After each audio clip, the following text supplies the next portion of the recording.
Assalamualaikum ayah bunda, sesuai dengan judul yang saya sematkan di YouTube ya.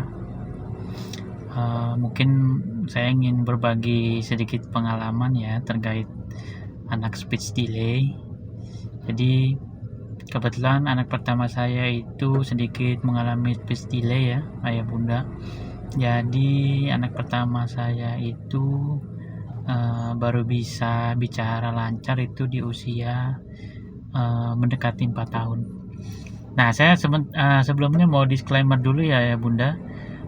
Saya itu bukan ahli, bukan pakar, bukan seorang yang backgroundnya akademis di bidang anak atau psikologi anak, tapi saya akan sharing ini berdasarkan dengan pengalaman saya dan istri saya, apalagi waktu anak saya lahir itu di masa-masa COVID ya ayah bunda.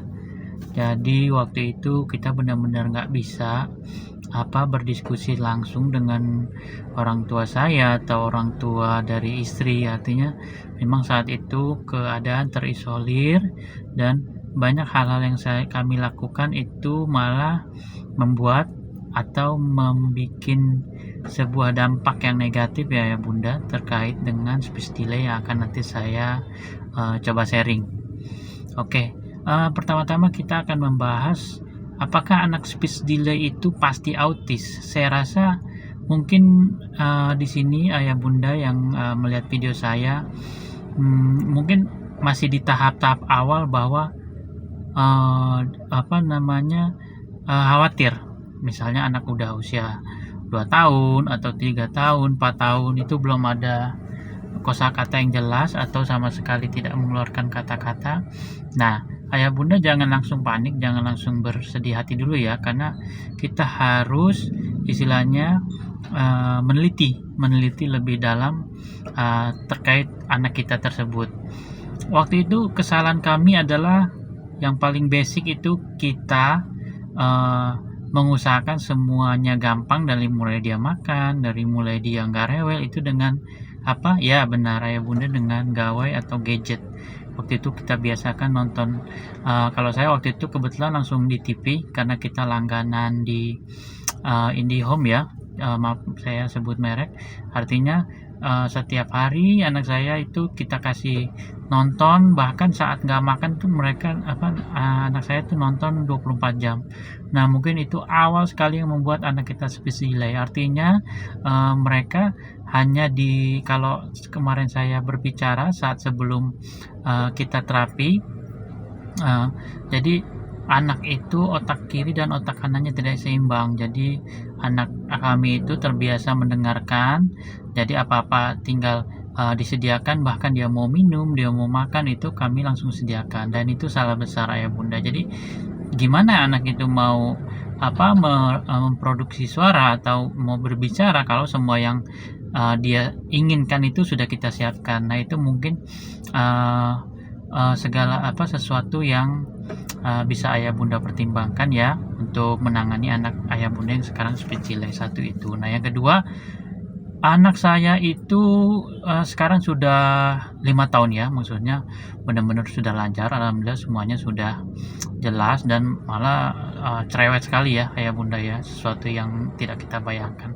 Nah perbedaannya waktu itu saya sempat sedih ya, karena ada satu hal yang dibedakan di anak autis dan speech delay itu, dipanggil tidak nyaut kan gitu ya, sederhana. Lalu matanya pun kalau lagi diajak ngomong tidak fokus, dan itu semua ada di anak saya. Di anak saya itu terjadi ayah bunda, dari mulai dia dipanggil tidak nyaut, mata tidak fokus, lalu terlalu asik main sendiri gitu. Nah di situ pun saya berani katakan bahwa kita tidak bisa memvonis anak itu langsung autis. Buktinya apa? Karena anak saya pribadi dulu punya semua tanda itu, tapi sekarang nggak ada sama sekali. Artinya sekarang itu sudah sangat ceria, artinya sangat bergaulnya bagus, temennya banyak gitu. Dan ya mungkin itu, jadi yang ingin saya katakan adalah bahwa kita jangan terlalu cepat menjudge anak kita itu autis atau ADHD segala macam gitu. Jangan bunda, yang penting ayah bundanya jangan panik dulu. istilahnya kita ikhtiar dulu, jangan berpikir yang buruk ya ayah bunda. Biasanya kan kita langsung berpikir, gimana nanti anak kami sampai dewasa nggak bisa ngomong, autis, beban keluarga, nah gitu. Nah mungkin untuk video ini sekian dulu ya, karena durasinya sudah lumayan panjang. Nanti untuk next video akan saya spill atau saya jelaskan beberapa hal yang kami lakukan terkait untuk mengintervensi jangan sampai anak kita itu speech delay sampai usia yang lumayan banyak ya ayah bunda, karena kan nanti cepat itu dari mulai masuk PAUD, TK, TKB lalu SD itu istilahnya waktunya cepat, jadi banyak hal-hal yang harus kita lakukan untuk mengintervensi hal tersebut. Mungkin nanti next video akan saya jelaskan cara-cara menangani anak speech delay yang bisa kita lakukan di rumah dan apa saja sih peran dari orang tua yang harus dilakukan. Sampai jumpa di video selanjutnya ya ayah bunda, terima kasih.